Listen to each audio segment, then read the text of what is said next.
මේ වීඩියෝ එකේදී කතා කරන්න පාඩම් වෙන්නේ checks ගැන තමයි අපි මේ වීඩියෝ ටියුටෝරියල් එකේදී කතා කරන්න බලාපොරොත්තු වෙන්නේ.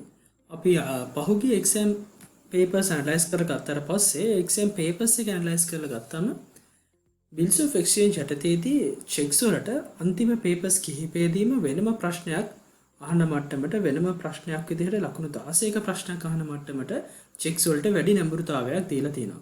So therefore we have to give some more weight to the checks with comparison to the bills of exchange because there will be a separate question based on checks, right? Now okay, so when it comes to a check, the definition is set out in section 73.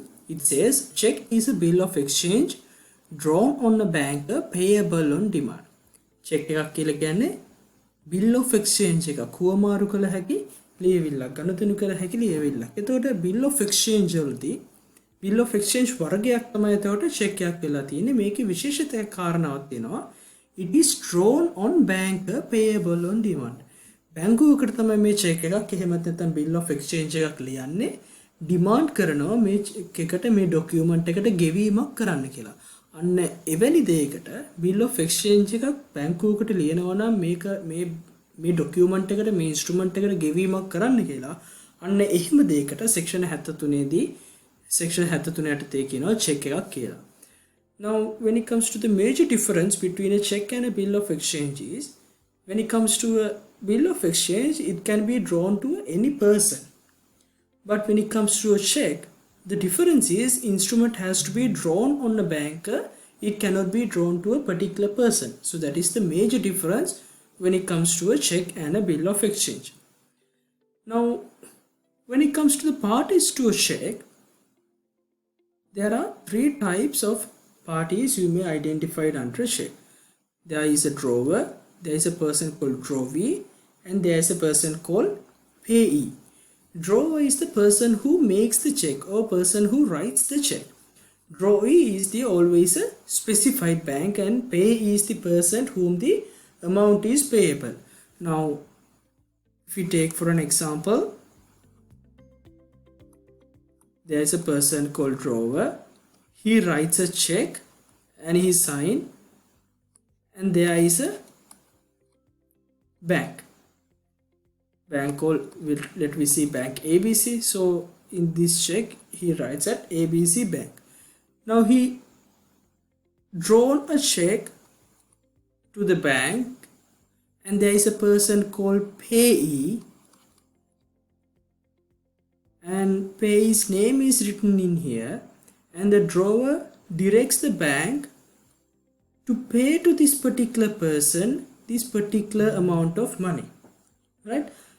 And that is called a check. And in that scenario we can identify three parties.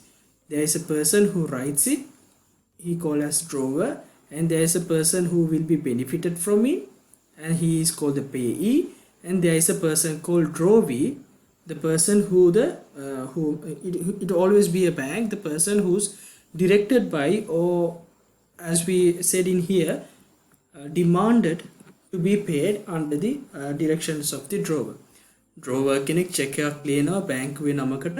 එතකොට ඒ බැංකුවට direct කරනවා රුපියල් 15000ක් නම් මේ 15000 නමක් සඳහන් කරන පුද්ගලයාට ගෙවන්න කියලා ගෙවනු කියලා නියෝගයක් කරනවා, right? අන්න එතකොට මේ නම සඳහන් පුද්ගලයාට අපි කියනවා payee කියලා. check පතේ නම සඳහන් බැංකුවට අපි කියනවා drawee කියලා. මේ check පත අත්සන් කරන පුද්ගලයාට අපි කියනවා drawer කියලා. එතකොට ඔය පාර්ශ්ව තුන තමයි අපිට check පතක හඳුනා ගන්න පුළුවන්. ඊට පස්සේ පහුගිය ප්‍රශ්න පත්‍රයේ එක්පාරක් අහලා තිබිච්ච කාරණාවක් තමයි මේ dual aspect of a check.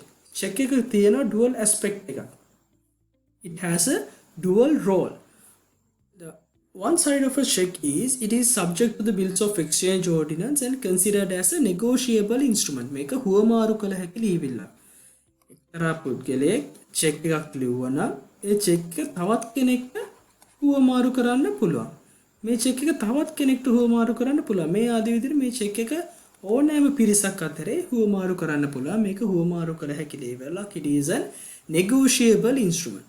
And on the other hand, from the point of the bank, it is a mandate issued by the customer of the bank to pay a specific amount to a name person ඒ වගේම තමයි මේකේ එක්තරා විදිහකට දැන් මේක කවුරු හරි කෙනෙක්ට ලබා දුන්නම එයා ඒක negotiable instrument එකක් විදිහට use කරන්නේ නැතුව එයා මේක අරන් ගිහිල්ලා බැංකුවකට තැන්පත් කරනවා. බැංකුවකට දීලා ඒකේ මුදල් ගන්න. එතකොට බැංකුව පැත්තේ මේක ගත්තාම මේක ඇවිල්ලා එක්තරා ලීබිල්ලක් බැංකුවේ ක්ලයන්ට් කෙනෙක් බැංකුවේ කස්ටමර් කෙනෙක් තමාගේ account එකෙන් යම්කිසි මුදලක් මේක රැගෙන එන පුද්ගලයාට එහෙමත් නැත්නම් මේකේ නම සඳහන් පුද්ගලයාට ගෙවනු කියලා කරන මැන්ඩේට් එකක් එයා කරන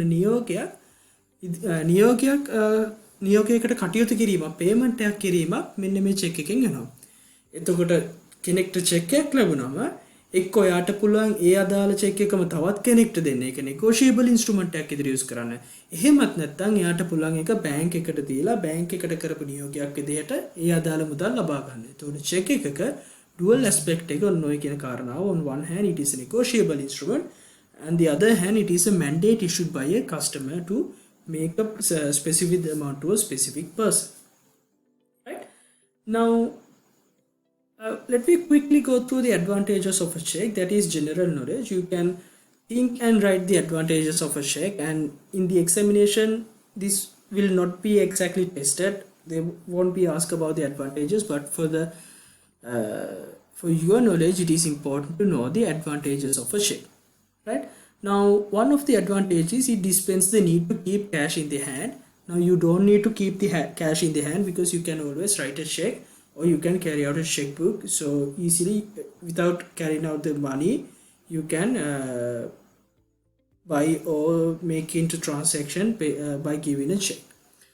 And also it can draw the exact amount required. එතකොට cash වගේ අර මාරු සල්ලි මේව කරන්න දෙයක් නැහැ. exact amount එකක් කෙලිම check එකේ ලියන්න පුළුවන්. And also it is produce a simple and authentic record of the payment of the debt. මේක ඉතාමත් වැදගත් දෙයක්. දැන් අපි යම්කිසි ණයකාරයෙක්ට සල්ලි ලබා දුන්නොත් එහෙම මේ සල්ලි ලබා දීම සම්බන්ධයෙන් contemporaneously එහෙම නැත්නම් parallelly ඇති වෙන රෙකෝඩ් එකක් නැහැ. එක්ක ඔයාලා අත්සන් කරන්න ඕනේ මම මේ මුදල් බාරගත්තා කියලා. එහෙම නැත්නම් කිසිම රෙකෝඩ් එකක් ලැබෙන්නේ නැහැ. නමුත් ඔය චෙක් එකක් ඉෂුව කරොත් එහෙම ඒ චෙක් එක පේමන්ට් එක කරා කියන එක බැංකුවේ මේ සම්බන්ධයෙන් රෙකෝඩ් එකක් තියෙනවා. එතකොට මේක simple and authentic record of the payment of the debt. ඒ අදාළ පුද්ගලයාට මෙන්න මෙච්චර රුපියල් 25000ක මුදලක් ගෙවුවයි කියලා රෙකෝඩ් එකක් දැන් සටහන් වෙනවා බැංකුවේ සහ එතකොට මේක ඔයාට පහසු වෙනවා ඔප්පු කරන්න යම්කිසි අවස්ථාවකදී ඔහු කිව්වොත් එහෙම මට මුදල් දුන්නේ නැහැයි කියලා. දැන් ඒ අවස්ථාවේදී ඔයාට ඒක රෙකෝඩ් එකක් තියෙන නිසා ඔයාට ඔප්පු කරන්න පහසුයි මම මේ පේමන්ට් එක කරා කියන එක සම්බන්ධයෙන්.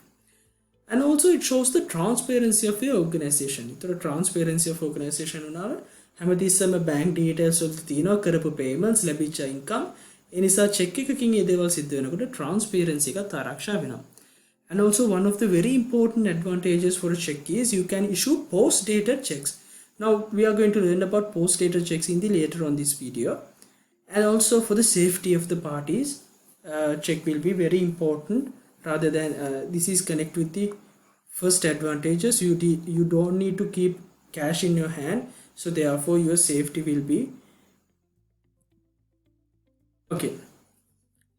Now we are going to learn about crossing on checks. This is very important and this is one area where the examiners are very much keen on tested your knowledge on. Right? Now section 76 and section 77, those are very important section you must read. Now under the bills of exchange ordinance, section 77 and section 77 and 77 says, sorry, section 76 and 77 says there are two types of crossings on check. Right? There are two types of checks. One is open check and the other one is the cross check. Right? Open check means there is nothing being made in the face of the check. There is no lines being parallel lines being drawn over the check, or there is nothing being specifically written over the check. මුකුත් විශේෂිතයක් ලියලා නැහැ. parallel line සමාන්තර රේඛා ඇඳලා නැහැ. අන්න එහෙම ඒවට කියනවා අපි open check කියලා. open check එකක් ඔයාට පුළුවන් count එකට ඉදිරිපත් කරලා count එකෙන් payment එක ගන්න. එතකොට මේකේ ප්‍රශ්න තියෙන්නේ මේ check එක අරන් එන ඕනම කෙනෙක්ට ඒ අදාළ ගෙවීම බැංකුව විසින් කරන්න ඕනේ. So there is a great risk. ඕන කෙනෙක් මේක හොරකම් කරොත් ඒ හොරකම් කරත් ඒ පුද්ගලයා මේක බැංකුවට අරන් ගිහලා account එකට දුන්නාම ඔහුට පහසුවෙන් මේ check එකට අදාළ මුදල ලබා ගන්න පුළුවන්. So therefore open checks are not a safety method for when you are using checks. Open checks are not a safety method for making any transaction. So to avoid that and to ensure the safety and the security of the payment, to make sure that the payment has been made to the specific person you intended, you make cross in the check. Now the cross is, you can see in here there are parallel lines and also there is something written over it. So when something written over two parallel lines, we call it as a crossing.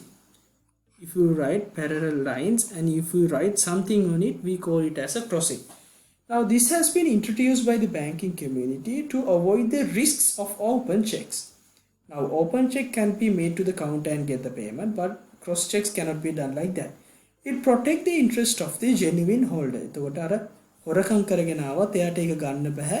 මේ රේඛනයක් කරලා තිබ්බම crossing කරාම ඒකට protection එකක් ලැබෙන නිසා. Right? Now crossing check is a direction given to the bank. Bank can ignore the crossing and pay over the counter. දැන් මේක crossing එකක් තිබුණත් bank එකට කැමති නම් පුළුවන් account එකේම මේකට payment එක කරන්න. හැබැයි එහෙම payment එකක් කරාට පස්සේ එතනදී හඳුනාගත්තොත් එහෙම පස්සේ දවසකදී bank විසින් ඒ payment එක කරේ genuine holder ට නෙමෙයි නම්, then the bank shall be liable to pay that amount to the genuine holder. එතකොට එහෙම අවස්ථාවකදී වැඩි කෙනෙක්ට payment එක කරොත් බැංකුව ලේබල් වෙනවා. මොකද බැංකුවට ඩිරෙක්ෂන් එකක් දීලා තියෙනවා ක්‍රොසින් එකක් දාලා මේක ඕපන් කවුන්ට් එකෙන් දෙන්න එපා කියලා.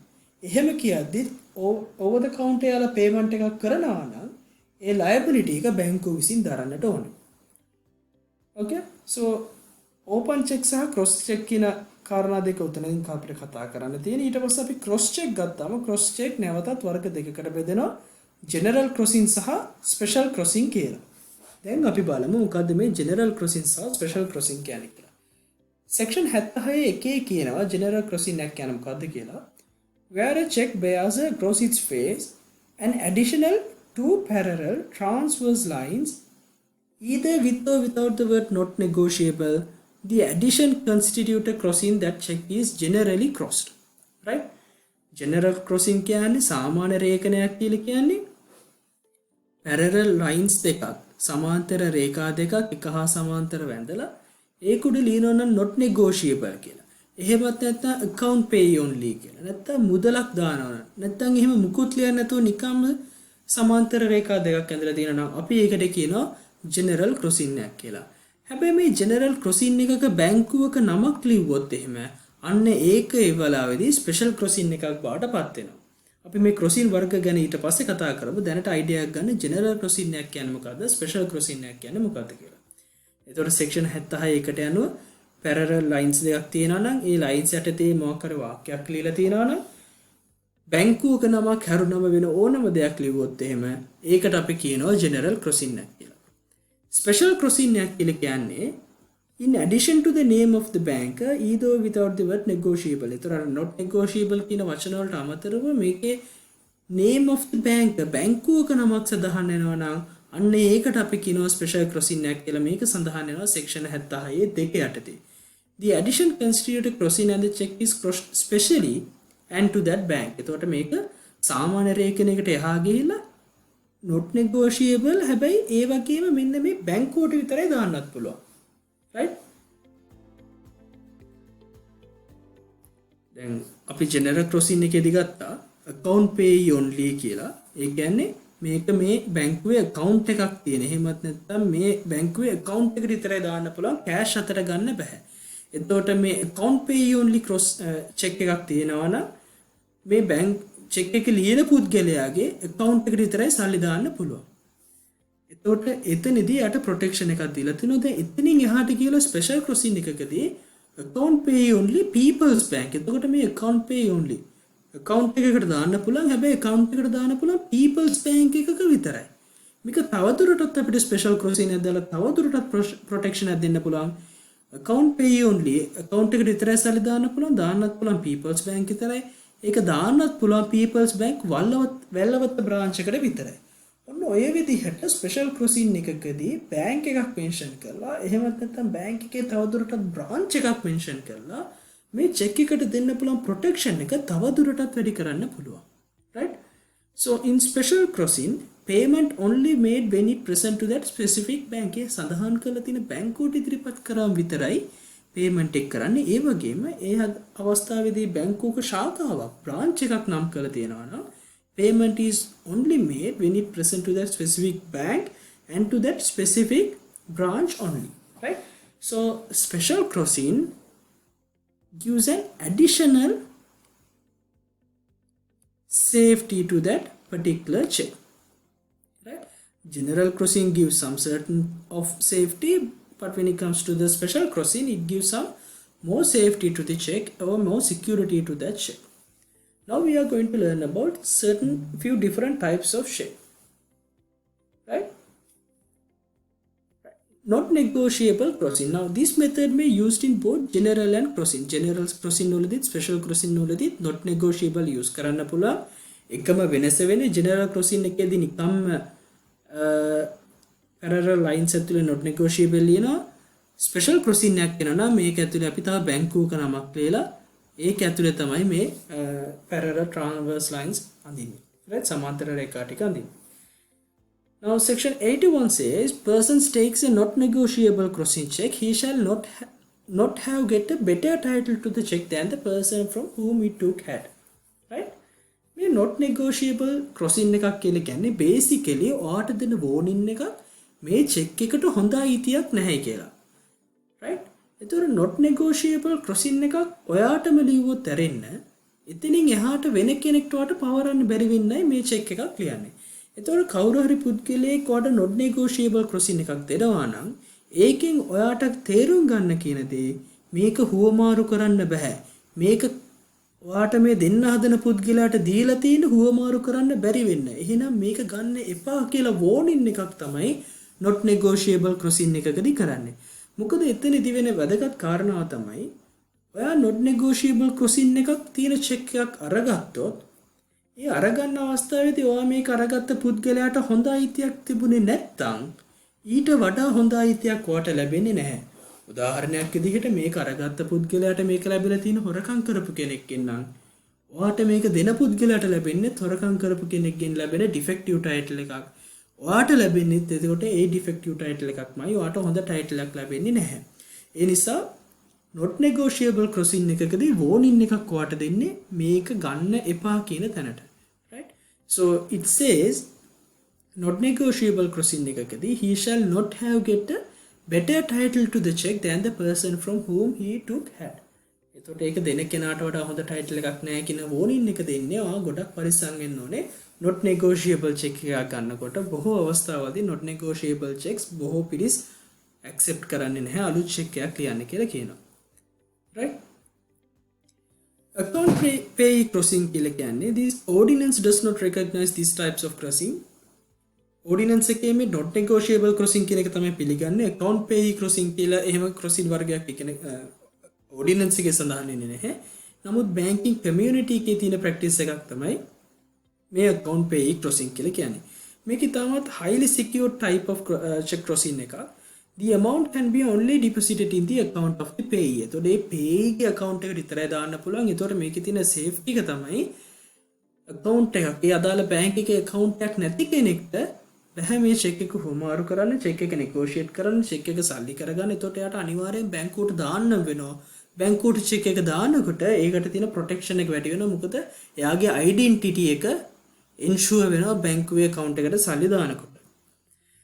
Right. Then අපි කතා කර crossings වර්ග ගැන ඊට පස්සේ general crossing, special crossing සහ ඊට අදාළ crossings වර්ග ගැන කතා කරා. ඊළඟට අපිට ප්‍රශ්නයක් එනවා කාටද මේ crossing එක කරන්න පුළුවන් කියලා. section 77 කියනවා කාටද මේ crossing කරන්න පුළුවන් කියලා. එතනදී කියනවා check may be crossed by generally or specially by the drawer. කාටද මේක cross කරන්න පුළුවන්? check එකක් cross කරන්න පුළුවන් මේක ලියන පුද්ගලයාට. check පොතේ මුල්ම අවස්ථාවේදී ලියනකොට එයාට පුළුවන් මේක හරහා රේඛා දෙකක් ඇඳලා කරන්න. එහෙනම් drawer ට check එක ලියන පුද්ගලයාට පුළුවන් crossing එකක් කරන්න. right? කාටද මුලින්ම crossing එකක් කරන්න පුළුවන්? drawer ට පුළුවන් crossing එකක් කරන්න. Where a check is uncrossed, the holder may cross it generally or specially. Then මෙයා ඩ්‍රෝවර් මේක ලියලා තව කෙනෙක්ට දෙනවා මේ චෙක් එක. ඩ්‍රෝවර් මේක ක්‍රොසින් කරේ නැත්තම් ක්‍රොස් එකක් කරන්නේ නැතුව ඕපන් චෙක් එකක් ඉදිරිය දුන්නොත් මේක ලබා ගන්න පුද්ගලට හෝල්ඩර්ට පුළුවන් මේක හරහා ඉරි දෙකක් ඇඳලා මේකේ ක්‍රොසින් එකක් දාන්න. එක්කෝ යට පුළුවන් ජෙනරල් ක්‍රොසින් එකක් දාන්න, එක්කෝ යට ඒකේ බැංකුවේ නමකුත් දාලා ස්පෙෂල් ක්‍රොසින් එකක් කරන්න පුළුවන්. රයිට්? එහෙමත් නැත්තම් මේ ඩ්‍රෝවර් විසින් මේක ලියනකොට මෙයා ජෙනරල් ක්‍රොසින් එකක් නා දීලා තියෙන්නේ. මෙයා ඒක වෙනත් පුද්ගලයෙක්ට දුන්නොත් ඒ හෝල්ඩර්ට පුළුවන් මේකේ ජෙනරල් ක්‍රොසින් එකක් තිබුණේ දැන් මෙයාට පුළුවන් මේකේ බැංකුවක නමක් දාලා මේක ස්පෙෂල් ක්‍රොසින් එකක් බාටපත් කරන්න. එහෙනම් ක්‍රොසින් එකක් කරන්න පුළුවන්, ඩ්‍රෝවර්ට ක්‍රොසින් එකක් කරන්න පුළුවන්. ඒ වගේම මේක යම්කිසි අවස්ථාවකදී දරන පුද්ගලයාට හෝල්ඩර්ටත් පුළුවන් චෙක් එකක් ක්‍රොස් කරන්න. එතකොට ඒක ජෙනරලි වෙන්නත් පුළුවන්, ස්පෙෂලි වෙන්නත් පුළුවන්. රයිට්? එතකොට චෙක් එකක් ක්‍රොස් කරන්න පුළුවන් කාටද කියලා දැන් ඔයාට අයිඩියා එකක් තියෙනවා. Section 78 කියනවා a crossing authorized by this ordinance is a material part of the check. දැන් මෙතන ප්‍රශ්නයක් තියෙනවා. දැන් හදිස්සියව ඩ්‍රෝවර් ජෙනරල් ක්‍රොසින් එකකුත් කළා, ස්පෙෂල් ක්‍රොසින් එකක් කළා, බැංකුවක නමකුත් දාලා දැන් මේක ස්පෙෂල් ක්‍රොසින් එකක් කරාම මෙයා මේක තව පුද්ගලයෙක්ට දුන්නම මේ දීලා තියෙන ස්පෙෂල් ක්‍රොසින් එක ඒ පුද්ගලයාට පුළුවන්ද කියලා අහනවා කපලා අයින් කරන්න. ඔන්න ඔය ප්‍රශ්නෙට උත්තරේ තමයි section 78 දෙන්නේ. section 78 කියනවා a crossing authorized by this ordinance is a material part of the check. දැන් check එකක මුහුණතේ එහෙමත් නැත්නම් face එකේ crossing එකක් දැම්මම මේ crossing එක check එකේ තියෙන අනිත් කොටස් වගේම ඒකේ part එකක් වෙනවා. ඒතර check එකේ මේ අනිත් කොටස් අපිට කපලා ඉවත් කරන්න බෑ. කපලා අයින් කරන්න බෑ. එහෙමත් නැත්නම් මකලා දාන්න බෑ. ඒ වගේම ක්‍රොසින් එකකුත් අපිට මකලා අයින් කරන්න බෑ. ජෙනරල් ක්‍රොසින් එකක් තිබුත් ඒක ස්පෙෂල් ක්‍රොසින් එකක් කරන්න පුළුවන්.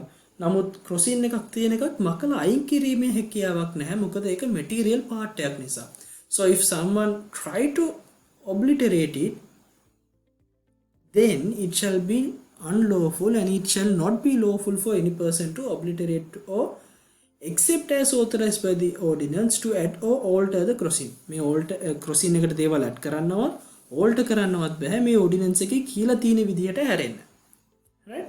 ඒතර අර කියලා තියෙන විදිහ තමයි අර අපි කලින් කිව්වේ uncross කරලා තියෙනවා නම් generally or specially cross කරන්න පුළුවන් holder කෙනෙක්ට. generally cross කරලා තියෙනවා නම් specially cross කරන්න පුළුවන්. අන්න ඒ විදිහට සඳහන් කරලා තියෙන අවස්ථා හැරෙන්න කිසිම අවස්ථාවක crossing එකකට දේවල් add කරන්නවත් alter කරන්නවත් බෑ. ඒ වගේම තමයි විශේෂයෙන්ම මේක ඔබ්ලිටරේට් මේක විනාශ කරන්න ක්‍රොසින් එකක් අයින් කිරීමේ හැකියාවක් නැහැ. ඒකට හේතුව මේක මැටීරියල් පාර්ට් එකක් නිසා මෙන්න මේ සෙක්ෂන් 78ත් එක්තරා ප්‍රශ්න පත්‍රයකදී ඔයාලගෙන් මේ ගැන දැනුම මනලා තිබුණා, දැනුම ටෙස්ට් කරලා තිබුණා. අපි මේ ඔක්කොම ප්‍රශ්න අපේ රිවිෂන් ටියුටෝරියල් එකේදී කතා කරන්න බලාපොරොත්තු වෙනවා. සෙක්ෂන් 79 කියනවා bank must refuse payment for forfeit if bank pays and if true owner sues for loss and damage the banker is liable to pay such damage. right? දැන් මෙහෙම ඔබ්ලිටරේට් කරලා තියෙන එහෙමත් නැත්නම් මේක වැරදි විදිහට යූස් කරලා තියෙනවා කියලා මැටීරියල් පාර්ට් එකක් කියලා තියෙන කියන්නේ. ක්‍රොසින් එකක් මැටීරියල් පාර්ට් එකක් කරනවා. දැන් ඒක වෙනස් කරලා තියෙනවා නම් බැංකුවට ඒක රිෆියුස් කරන්න ඕනේ පේමන්ට් එක නොකර. මෙහෙම ක්‍රොසින් එකක් තියෙනකොට ක්‍රොසින් එකක් මකලා දාලා එහෙම තියෙන අවස්ථාවකදී ඒ චෙක් එකට පේමන්ට් එකක් කරොත් ඒ පේමන්ට් එක කරපු එකකින් true owner ට loss එකක් වුණොත්, true owner ට damage එකක් වුණොත්, ඒ true owner බැංකුවට එරෙහිව sue කරොත් the bank shall be liable to pay such damage. මොකද බැංකුවට ඩියුටි එකක් තියෙන අර ඔබ්ලිටරේට් කරලා තිබ්බනම් ඒකට පේමන්ට් නොකර ඉන්න. එයාලා පේමන්ට් කරපු එකකින් loss එකක් වුණා නම් බැංකුව ඒ සම්බන්ධයෙන් liability එක අරගන්නට ඕනේ. If bank payment in good faith and without negligence, the banker is not responsible. බැංකුව මේක good faith එකකින් නම් payment එක කරේ, මේක වෙනස් කරා කියලා යාට දැනීමක් තිබ්බේ නැත්තම් සහ බැංකුවේ පැත්තෙන් negligence එකක් තිබ්බේ නැත්තම් ඔය කියන කාරණා ඔප්පු කරොත් එහෙම අපි මේක කරේ good faith එකෙන් and without any negligence කියලා, then the bank shall not be responsible for such acts. right? දැන් අපි කතා කරන්න යන්නේ stale checks කියන්නේ මොනවද කියලා. Now, a check that is more than 6 months old after the date of drawing, bank will refuse the check. right? Then ජනවාරි මාසේ චෙක් එකක් ලියලා තිනවා 2020. මාස 6කට පස්සේ චෙක් එක ලියපු දවසට මාස 6කට පස්සේ මේක ඉදිරිපත් කරොත් බැංකුවට පුළුවන් මේ චෙක් එකට පේමන්ට් එක නොකරලා රිෆියුස් කරන්න. එහෙනම් චෙක් එකක ජීව කාලය එහෙමත් නැත්නම් චෙක් එකක වළංගු කාලය මාස 6යි. Customer can further limit the validity of check by crossing validity of a check by mentioning specific days. දැන් සාමාන්‍යයෙන් චෙක් එකක ආයු කාලය එහෙමත් නැත්නම් validity එක මාස 6යි. නමුත් අපිට පුළුවන් මේකේ crossing එකක් දාලා මේ චෙක් එක දවස් 30කට කියලා ලියන්න. අන්න එහෙම කරොත් එහෙම මේක මාස 6ක් valid වෙන්නේ නැහැ. මේක apply වෙන්නේ දවස් 30කට විතරයි. Right? But as per the prescription ordinance, a bill is prescribed after 6 years. So the drawer's liability remain for 6 years. දැන් මාස 6ක කාලයකට විතරයි මේ චෙක් එකක් වැලිඩ් වෙන්නේ. හැබැයි මේ චෙක් එකක් සම්බන්ධයෙන් නඩු පෙවරීමක් කරන්න පුළුවන් අවුරුදු 6ක් යනකම්. Right? A bill is prescribed after 6 years. Therefore the liability remain with the drawers until for 6 years. Bank එක පේමන්ට් එක කරන්න නැහැ මාස 6ක් පහ වුණොත්. නමුත් චෙක් එකේ සම්බන්ධයෙන් යම්කිසි ගැටලුවක් ආවොත් නඩු පෙවරීමක් කරන්න පුළුවන් අවුරුදු 6ක් වෙනකම්. right? ඔන්න ඔය කියන කාරණාව තමයි ස්ටේල් චෙක් සම්බන්ධයෙන් අපිට ඉගෙන ගන්න තියෙන්නේ. ඊළඟට අපිට concept එකක් ඉගෙන ගන්න තියෙනවා post dated check සහ anti dated checks කියලා. සාමාන්‍යයෙන් අපි චෙක් එකක් ලියනකොට මේ චෙක් එකේ දිනේ විදිහට සඳහන් කරන්නේ අපි චෙක් එක ලියන දිනේ කියන්නේ අද දවසේ දිනේ තමයි අපි මෙතන සඳහන් කරන්නේ. හැබැයි අපිට චෙක් වල තියෙන සුවිශේෂී කාරණාවක් තමයි අපිට චෙක් එකක් ලියන්න පුළුවන් අද දවසේ නැතුව කලින් දිනයක් දාලා. එහෙමත් නැත්නම් අපිට චෙක් එකක් ලියන්න පුළුවන් ඉදිරි දිනයක් දාලා. උදාහරණයක් විදිහට ඔයා කඩේකට ගිහිල්ලා ටීවී එකක් මිලට ගන්නවා. මේ ටීවී එක මිලට ගත්තම දැන් ඔයාගේ account එකේ ඒ අවස්ථාවේ සල්ලි නැහැ. right? එහෙනම් ඔයා චෙක් එක ලියුවොත් මේක bounce වෙනවා. එහෙනම් මේක reject වෙනවා. හැබැයි මාසේ අන්තිමට ඔයාට පඩිය වැටෙනවා. පඩිය වැටුනම මේ payment එක කරන්නේ නැති. ඔයා එහෙනම් මොකද කරන්නේ? මාසේ අන්තිම පඩි වැටෙන දවසින් පස්සේ දිනයක් මේ චෙක් එක ලියලා චෙක් එක බාර දෙන ඒ අදාළ ආයතනයට. එතකොට මේ චෙක් එක දැන් අද දවසේදී ලියලා මේක මාසේ අන්තිමට නම් දින දාලා තියෙන්නේ. මේ චෙක් එක වැලිඩ් වෙන්නේ මේ දිනේ පස්සේ. බැංකුව විසින් පේමන්ට් එක කරන්නේ මේ දිනෙන් පස්සේ. බැංකුව කන්සිඩර් කරන්නේ මේ චෙක් එක ලිව්වේ මේ දිනේ ලියපු දවසේ විදිහට. එතකොට පේමන්ට් එක වෙන්නේ අර අපේ account එකට සල්ලි වැටුණට පස්සේ. එතකොට මේ චෙක් එක bounce වෙන්නේ නැහැ. එතකොට මේ චෙක් වලදී වෙන විශේෂ කරුණක් තමයි post dated check එකකින් අපේ අතේ මේ වෙලාවේ සල්ලි නැතත් ඉදිරියේදී අපිට සල්ලි හම්බ වෙනවා නම් ඒ ඉදිරි දිනයක් දාලා අද දවසේදී අපිට benefit ගන්න පුළුවන් ඉදිරියේදී සල්ලි ලබා දෙනවා කියන condition එක මත. අන්න එහෙම ඒවට අපි කියනවා post dated ඉදිරි දාතම check පත් කියලා. එහෙමත් නැත්නම් post dated check කියලා.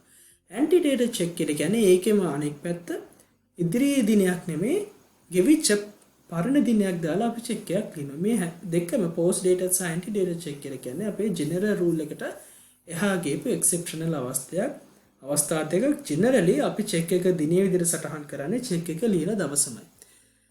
section 13 දෙකේ මේ anti dated සහ post dated check වල validity එක ගැන සඳහන් කරනවා. එතන කියනවා bill is not invalid.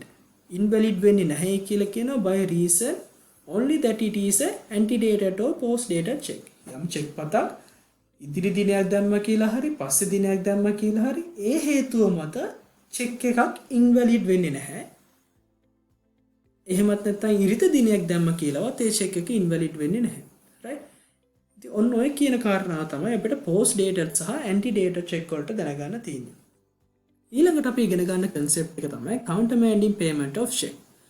දැන් අපි චෙක් එකක් ලියන්නේ drawer කෙනෙක් විසින් බැංක් එකට කරන ඩිමාන්ඩ් එකක්. අපි බැංකුවට කියනවා මෙන්න මේ ප්‍රමාණය මේ චෙක් එකේ නම සඳහන් පුද්ගලයාට ගෙවනු. අපි ඩිමාන්ඩ් එකක් කරනවා to pay on demand. මෙන්න මේ amount එක මේ චෙක් එකේ නම සඳහන් පුද්ගලයාට හෝ මේ චෙක් පත රැගෙන එන එක්කනට ගෙවනු. right? So when a drawer being demand to the bank has to follow the instructions and pay as for the request made by the drawer. The drawer මේ demand එක කරනවා නම් drawer ට පුළුවන් වෙන්න ඕනේ මේ demand එක cancel කරන්නත්. Revocation of bank's authority to pay a check entitled to stop the payment of a check that is issued before the bank pays it. අපි මේ check එක issue කරාට පස්සේ යම් කිසි කාලයක් ගත වෙනවා මේක කවුරු හරි පුද්ගලයෙක්ට බැංකුවට ගිහින් දෙන්න. මේ බැංකුව විසින් මේක ඉදිරිපත් වෙන්න කලින් බැංකුවට පේමන්ට් එකට ඉදිරිපත් වෙන්න කලින් අපිට පුළුවන් නම් බැංකුවට කෝල් කරලා කියන්න මම මේ ලියපු චෙක් පතක් තියෙනවා මේ චෙක් පතර කරන ගෙවීම වහාම නතර කරන්න කියලා. Then the bank shall accept such instruction and he should not make the payment when the check being issued to the bank, right? It is the duty of the bank under section 75 and the bank cannot disregard it. මේක යටතේ යම් කිසි පුද්ගලෙක් ඩ්‍රෝවර් කෙනෙක් payment එක කරන්න එපා කියලා රික්වෙස්ට් එකක් කරොත් එහෙම ඉන්ස්ට්‍රක්ෂන්ස් ලබා දුන්නොත් එහෙම බැංකුවට ඔප්ෂන්ස් නැහැ බැංකුවට ඒක ඩිස්රිගාඩ් කරන්නත් බෑ බැංකුව අනිවාර්යයෙන්ම පේමන්ට් එක නොකර ඉන්න ඕනේ. නමුත් අපි මේ දෙන ඉන්ස්ට්‍රක්ෂන් මෙන්න මේ පේමන්ට් එක කරන්න එපා කියලා දෙන ඉන්ස්ට්‍රක්ෂන් ක්ලියර්ලි ලබා දෙන්න ඕනේ. මිස්ටේක් එකක් නොවි ලබා දෙන්න ඕනේ. ඒ වගේම ඒක රයිටින් ලබා දෙන්න ඕනේ. ඒ ඉන්ස්ට්‍රක්ෂන් එක අත්සන් කරලා තියෙන්න ඕනේ. සහ විශේෂයෙන්ම අපි දැන් මේ ගෙවීම කරන්න එපා කියලා කියන චෙක් එකේ නම්බර් එක, චෙක් එක ඉෂුව කරපු දිනය, ඒකට අදාළ amount එක, name of the pay කවුරු වෙනුවෙන්ද මේක ගෙවන්න කියලා කිව්වේ අර චෙක් පතේ සඳහන් විස්තර ටික. කාගේද නම, මේක ඉෂුව කරපු දිනය, චෙක් පතේ යටින් සඳහන් වෙලා තියෙන නම්බර් එක, මේක ඉෂුව කරන්න කියලා කියපු ප්‍රමාණය, මෙන්න මේ කියන හැම විස්තරයක්ම clearly, unambiguously, unequivocally, unmistakably in writing දෙන්න ඕනේ. in writing දීලා අවසානයේදී ඒක sign කරලා දෙන්න ඕනේ. එහෙම කරොත් තමයි බැංකුව විසින් මේ පේමන්ට් එක නොකර ඉන්නේ. අන්න ඒක තමයි අපිට counter mailing payment එකකට ඉගෙන ගන්න තියෙන්නේ. ඉතින් ඔන්න ඔය කියන කාරණා ටික තමයි අපිට චෙක් පතක් යටතේ ඉගෙන ගන්න තියෙන. මේ චෙක් කියන පාඩමයිල ගොඩක් ප්‍රැක්ටිකලි වෙන දෙයක්. අපි චෙක් ගනුදෙනු කරලා තියෙනවා නම් අපිට පහසුවෙන්ම මේක ඔලුවට ගන්න ලේසි. ඔබ චෙක් පත් සම්බන්ධයෙන් ගනුදෙනු කරලා නැත්නම් හොඳම දේ මේ වීඩියෝ එකේදී අපි සමහර තැන්වලදී එක්සැම්පල්ස් දාලා තියෙනවා. ඒ එක්සැම්පල්ස් එක්ක පුළුවන් තරම් ප්‍රැක්ටිකලි මේක ඔලුවට ගන්න බලන්න. එතකොට ඔයාලට පහසුවෙන්ම ප්‍රොබ්ලම් ක්වෙස්චන් එකකට උත්තර ලියන්න පුළුවන්. අපි මේක ගැන තවදුරටත් විශේෂයෙන් කතා කරනවා අපේ පේපර් ඇනලිසිස් එකේදී රිවිෂන් වීඩියෝ ටියුටෝරියල් එකේදී. ඒ අතර ආරේදී ඔයාලට මොන හරි ප්‍රශ්න මේ විෂය සම්බන්ධයෙන් තියෙනවා නම් මේ පාඩම සම්බන්ධයෙන් තියෙනවා නම් ඔයාලට පුළුවන් මේ උඩින් දැක්කන නම්බර්ස් දෙක යටතේ අපි Viber හෝ WhatsApp පණිවිඩයක් යොමු කරලා ඒ ප්‍රශ්න වලට උත්තර ලබා ගන්න.